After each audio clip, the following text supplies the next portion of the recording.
देश बचाओ, बीजेपी हटाओ। बोलो मेरे साथ, देश बचाओ, देश बचाओ। लेकिन वहां खत्म नहीं होती है। ममता हटाओ, बंगाल बचाओ। जोर से बोलो, ममता हटाओ। ये कलकत्ता शहर पूरी दुनिया में माना जाता है कि एक ऐसे शहर है जिसका इतना बड़ा दिल है। ये बंगाल की राजधानी है। ये देश को रास्ता दिखाता है सांप्रदायिक सद्भावना का, सांप्रदायिक एकता की, हर भाषा की, हर कल्चर की, हर संस्कृति की। ये वो शहर है। और जब हम लोग ये जुलूस निकाल रहे थे, मैंने सोचा काश वो कलकत्ता आज भी वो कलकत्ता होता। हकीकत ये है कि पिछले 2011 से जब तृणमूल सरकार का यहाँ राज हुआ और उसके 3 साल के बाद जब 2014 में दिल्ली में मोदी के नेतृत्व में बीजेपी की सरकार बनी, उसका काला छाया इस हमारा सुंदर शहर पर पड़ गया। और धीरे धीरे धीरे वो संस्कृति, वो एकता, उसके अंदर दरार पैदा करने का एक पूरा प्रयास हुआ। और इसलिए इस जुलूस की जो नारा है, ये देश में गूंज रहे नारा है।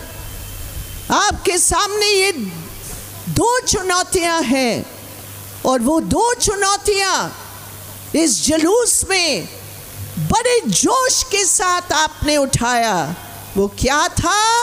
देश बचाओ, बीजेपी हटाओ। बोलो मेरे साथ, देश बचाओ, देश बचाओ।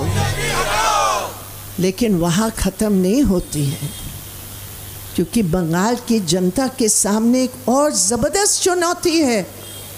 और वो चुनौती क्या है? अगर देश को बचाना है तो बंगाल को बचाना है। बंगाल देश का हृदय है। अगर देश को आगे बढ़ाना है, बंगाल को आगे बढ़ाना है। और इसलिए हमारा वही नारा है, ममता हटाओ, बंगाल बचाओ। जोर से बोलो, ममता हटाओ, बंगाल बचाओ। मेरे प्रिय साथियों, ये कोई साधारण चुनाव नहीं है। हमारे बहन सायरा ने बिल्कुल सही कहा, ये साधारण चुनाव नहीं है। और आप लोग सब ये जानते हैं, ये चुनाव, ये संविधान बचाने का चुनाव है। जब भारतीय जनता पार्टी कहती है 400 पार, 400 पार, अरे 400 पार काहे के लिए? 400 पार करके तुम क्या करने वाले हो?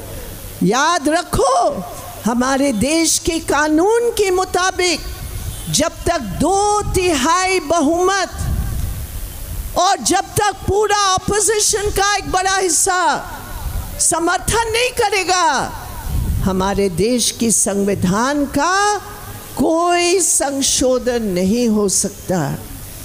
আর এই জন্য ওদের একটা স্লোগান আছে, 400 পারের মাইনেটা কি? 400 পারের मायने 400 पार হবে, हिंदुस्तान का संविधान को भी पार करेंगे। ये है भारतीय जनता पार्टी, ये है आरएसएस। इसको भूलो मत। बीजेपी बीजेपी नहीं है, बीजेपी साथे आरएसएस। और आरएसएस के हमें बार बार बोली, आरएसएस मायने होच्छे राष्ट्रीय सर्वनाश समिति।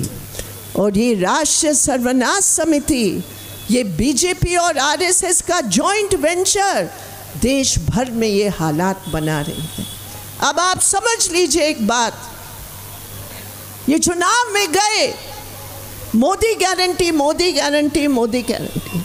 आप लोगों ने देखा ना, प्रत्येक खबरेर कागजे कोटी कोटी टाका दिए मोदी ग्यारंटी। तार मध्य हमें जेते चाই না, কেন মোদি নিজে মোদি গ্যারেন্টি ছেড়ে দিয়েছে, মোদি গ্যারেন্টি নিজে গ্যারেন্টি ছেড়ে দিয়েছে। কেন ছাড়লো ভাই? 18 এপ্রিলে প্রথম দফায় নির্বাচন হলো, 108 सीट, 108 सीटें बीजेपी की जमीन खिसक रही है भैया, खिसक रही है।